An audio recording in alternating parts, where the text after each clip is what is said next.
Ilmu pengetahuan pada zaman prasejarah terbagi menjadi dua. Yang pertama, zaman batu, mencakup masa 4 juta tahun sebelum Masehi sampai 20.000 atau 10.000 tahun sebelum Masehi. Bukti-bukti yang ditemukan di zaman ini adalah alat-alat dari batu dan tulang belulang hewan, tulang belulang manusia purba, sisa-sisa beberapa tanaman, gambar dalam gua, dan tempat-tempat penguburan.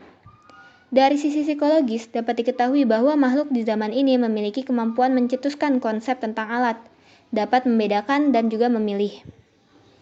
Yang kedua, masa 15.000 sampai 600 tahun sebelum Masehi. Pada masa ini muncul kemampuan membaca dan menulis, sehingga kemajuan yang dicapai kurang lebih 10.000 tahun lebih pesat dari zaman batu. Pada zaman ini muncul banyak kerajaan besar seperti Mesir, Sumeria, Babylon, India, Cina, dan sebagainya. Di zaman ini pula ditemukan kemampuan berhitung dan menyusun kalender yang semuanya berdasarkan proses sintesa terhadap hasil abstraksi yang dilakukan, serta kemampuan meramalkan berdasarkan peristiwa-peristiwa fisik, misalnya gerhana bulan. Istilah Yunani kuno diterapkan pada wilayah yang menggunakan bahasa Yunani pada zaman kuno. Wilayahnya tidak hanya terbatas pada semenanjung Yunani modern, tapi juga termasuk wilayah lain yang didiami orang-orang Yunani. Di antaranya Siprus dan Kepulauan Aegea, pesisir Anatolia saat itu disebut Ionia, Sisilia, dan bagian selatan Italia atau dikenal sebagai Yunani Besar, serta pemukiman Yunani lain yang terbesar sepanjang pantai Kolkis, Illyria, Trakia, Mesir, Krenaika, Galia Selatan, semenanjung Iberia Timur dan Timur Laut, Iberia, dan Timur Taurika. Adapun beberapa tokoh yang hidup pada zaman Yunani kuno, yaitu ada Hippocrates of Kos. Hippocrates dari Kos adalah seorang dokter Yunani kuno zaman Perikles Athena klasik dan dianggap salah satu tokoh paling terkemuka dalam sejarah kedokteran. Dan adapun Thales of Miletus. Thales adalah seorang filsuf Prasokrates Yunani dari Miletus di Asia Kecil dan salah satu dari Seven Sages of Greece. Banyak, terutama Aristoteles, menganggapnya sebagai filsuf pertama dalam tradisi Yunani. Phidias atau Paidias yang Agung adalah seorang pematung, pelukis, dan arsitek Yunani yang tinggal di abad ke-5 sebelum Masehi dan dianggap sebagai salah satu pematung terbesar di Yunani klasik. Sebelum masuk periode Islam, ada yang menyebut sebagai periode pertengahan. Zaman ini masih berhubungan dengan zaman sebelumnya, karena awal mula zaman ini pada abad 6 Masehi sampai sekitar abad 14 Masehi. Zaman ini disebut dengan zaman kegelapan. Zaman ini ditandai dengan tampilnya para teolog di lapangan ilmu pengetahuan, sehingga para ilmuwan yang ada pada zaman ini hampir semua adalah teolog. Begitu pula dengan aktivitas keilmuan yang mereka lakukan harus berdasarkan atau mendukung kepada agama, ataupun dengan kata lain, aktivitas ilmiah terkait erat keaktivitasan agama.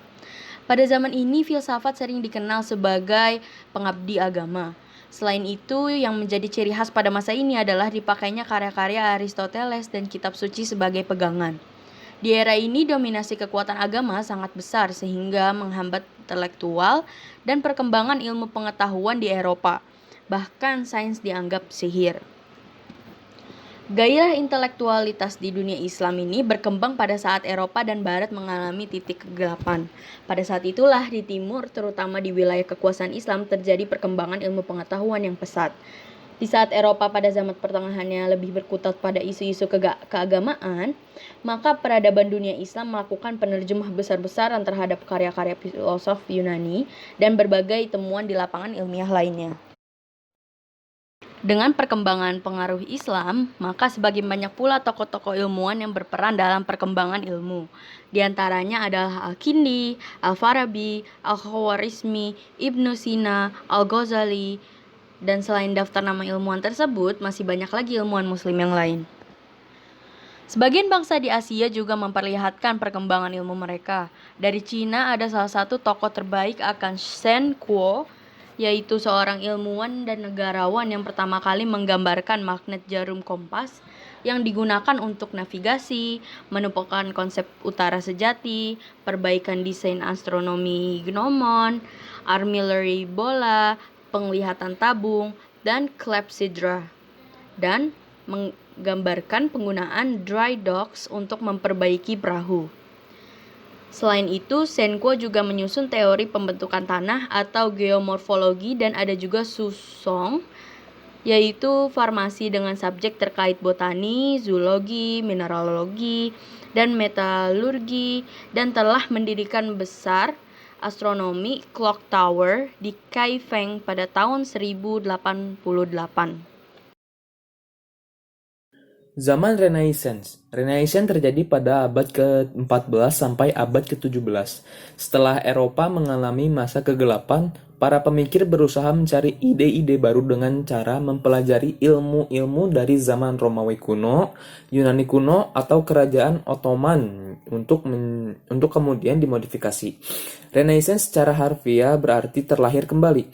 Perkembangan ilmu pengetahuan alam yang sangat pesat terjadi pada zaman ini di mana orang berpikir secara tuntas, atau dengan kata lain, Renaissance merupakan seluruh manifestasi kehidupan manusia secara total. Secara tuntas artinya untuk mengarah pada pencapaian suatu hal atau achievement. Ini berarti juga pemikiran tuntas adalah suatu dorongan untuk melakukan suatu kegiatan yang tidak sekedarnya saja. Berpikir tuntas, berpikir yang tidak setengah-setengah, baik dalam ilmu pengetahuan, filsafat, kesenian, politik, dan ekonomi, sehingga terjadi bidang-bidang tersebut mengalami perkembangan dengan pesat setelah Renaissance. Di antara penemuan-penemuan pada zaman Renaissance, penemuan dalam bidang ilmu pengetahuan alam merupakan penemuan utama yang membawa kesempatan bagi para ahli untuk mengembangkannya. Perkembangan ilmu pengetahuan pada zaman Renaissance. 1. Nicolaus Copernicus 1473 hingga 1543 berpendapat bahwa bumi adalah pusat alam semesta, bukan bumi yang menjadi pusat jagat raya, tetapi matahari. Bumi dan planet mengelilingi matahari selama setahun dan berputar pada porosnya selama 1 hari. Teorinya disebarluaskan oleh Giordano Bruno, tetapi ia dibakar karena teori itu bertentangan pandangan gereja. 2. Pandangan Kopernikus ini diteruskan oleh Johannes Kepler tahun 1571 hingga 1630 dan Galileo Galilei dari Italia 1564 hingga 1642. Penemuan ini menjadi sangat luar biasa dan mengakibatkan revolusi astronomi pada abad ke-15. 3. Beberapa tokoh atau pelopor ilmu pengetahuan alam diantaranya ialah Francis Bacon 1561 hingga 1626. Ia adalah ahli politik dan filsafat bangsa Inggris. Menurut pandangannya, pengetahuan itu tidak ada secara a priori di benak kita, melainkan diperoleh melalui pengalaman atau empiris. Kekacauan dalam ilmu disebabkan oleh manusia terlalu mendewa-dewakan kekuatan berpikir atau rasio dan melupakan alam. 4. Roger Bacon, Inggris, memasukkan ilmu alam dalam mata kuliah perguruan tinggi di Inggris.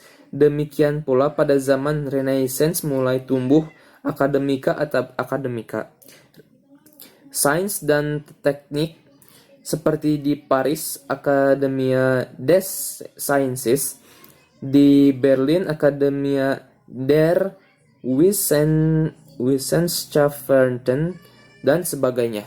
Lalu perkembangan ilmu pengetahuan di zaman modern. Filsafat modern merupakan pembagian dalam sejarah filsafat barat yang menjadi tanda berakhirnya era skolatisisme. Filsafat modern lahir melalui proses panjang yang berkesinambungan, dimulai dengan munculnya abad Renaissance. Zaman modern ditandai dengan berbagai penemuan dalam bidang ilmiah. Sebenarnya secara esensial, zaman Renaissance itu dalam filsafat tidak berbeda dari zaman modern. Tokoh pertama filsafat modern adalah Descartes. Zaman modern sangat dinanti-nantikan oleh banyak pemikir, manakala mereka mengingat zaman kuno ketika peradaban begitu bebas. Pemikiran tidak dikekang oleh tekanan-tekanan di luar dirinya. Kondisi semacam itulah yang hendak dihidupkan kembali pada zaman modern. Filsafat modern menampakkan karakteristiknya dengan lahirnya aneka aliran-aliran besar filsafat. Filsafat abad modern pada pokoknya ada 3 aliran. Yang pertama, aliran rasionalisme dengan tokohnya René Descartes tahun 1596 sampai 1650 Masehi. Lalu yang kedua, aliran empirisme dengan tokohnya Francis Bacon tahun 1210 sampai 1292 Masehi. Lalu yang terakhir yang ketiga, aliran kritisisme dengan tokohnya Immanuel Kant tahun 1724 sampai 1804 Masehi. Para filsuf zaman modern menegaskan bahwa pengetahuan tidak berasal dari kitab suci atau ajaran agama, tidak juga dari para penguasa, tetapi dari diri manusia sendiri. Namun, tentang aspek mana yang berperan, ada perbedaan pendapat. Aliran rasionalisme beranggapan bahwa sumber pengetahuan adalah rasio kebenaran pasti berasal dari rasio atau akal. Aliran empirisme, sebaliknya, meyakini pengalamanlah sumber pengetahuan itu, baik yang batin maupun yang indrawi. Lalu muncul aliran kritisisme yang mencoba memadukan kedua pendapat berbeda itu. Lalu yang terakhir, perkembangan ilmu pengetahuan di zaman kontemporer. Zaman kontemporer dalam konteks ini merupakan era tahun-tahun terakhir yang kita jalani hingga saat ini sampai sekarang. Perkembangan ilmu di zaman kontemporer berarti menggambarkan aplikasi ilmu dan teknologi dalam berbagai sektor kehidupan manusia. Itulah salah satu karakteristik utama ilmu di zaman kontemporer. Hal ini tidak saja terjadi di lapangan ilmu eksakta, tapi juga ilmu-ilmu sosial dan juga keagamaan. Pada zaman purba, manusia prasejarah tercatat mempunyai benih ilmu di bidang astronomi, kemudian mulai mengenal tulisan dan hitungan yang mengawali zaman sejarah. Lalu, zaman modern diidentikan dengan masa Renaissance sebagai masa bangkitnya kembali Eropa dari kegelapan. Maka, zaman kontemporer sangat terkenal dengan inovasi-inovasi teknologi di berbagai bidang. Begitulah perkembangan ilmu di zaman kontemporer, meliputi hampir seluruh bidang ilmu dan teknologi. Ilmu-ilmu sosial seperti sosiologi, antropologi, psikologi, dan politik, serta ilmu-ilmu ekstra seperti fisika, kimia, dan biologi. Serta aplikasinya di bidang teknologi rekayasa genetika, informasi dan komunikasi, dan lain-lainnya. Zaman kontemporer ini, hampir seluruh aspek kehidupan manusia mendapat sentuhan efek kemajuan dan perkembangan ilmu dan teknologi. Bukan hanya dalam bentuk teknologi rekayasa genetika, teknologi informasi dalam bentuk kecanggihan komputer dan internet, atau tentang teori partikel elementer, tapi juga dalam bidang-bidang lainnya. Ilmu dan penemuan-penemuan yang menjadi ciri utama perkembangan ilmu itu memang berkembang sangat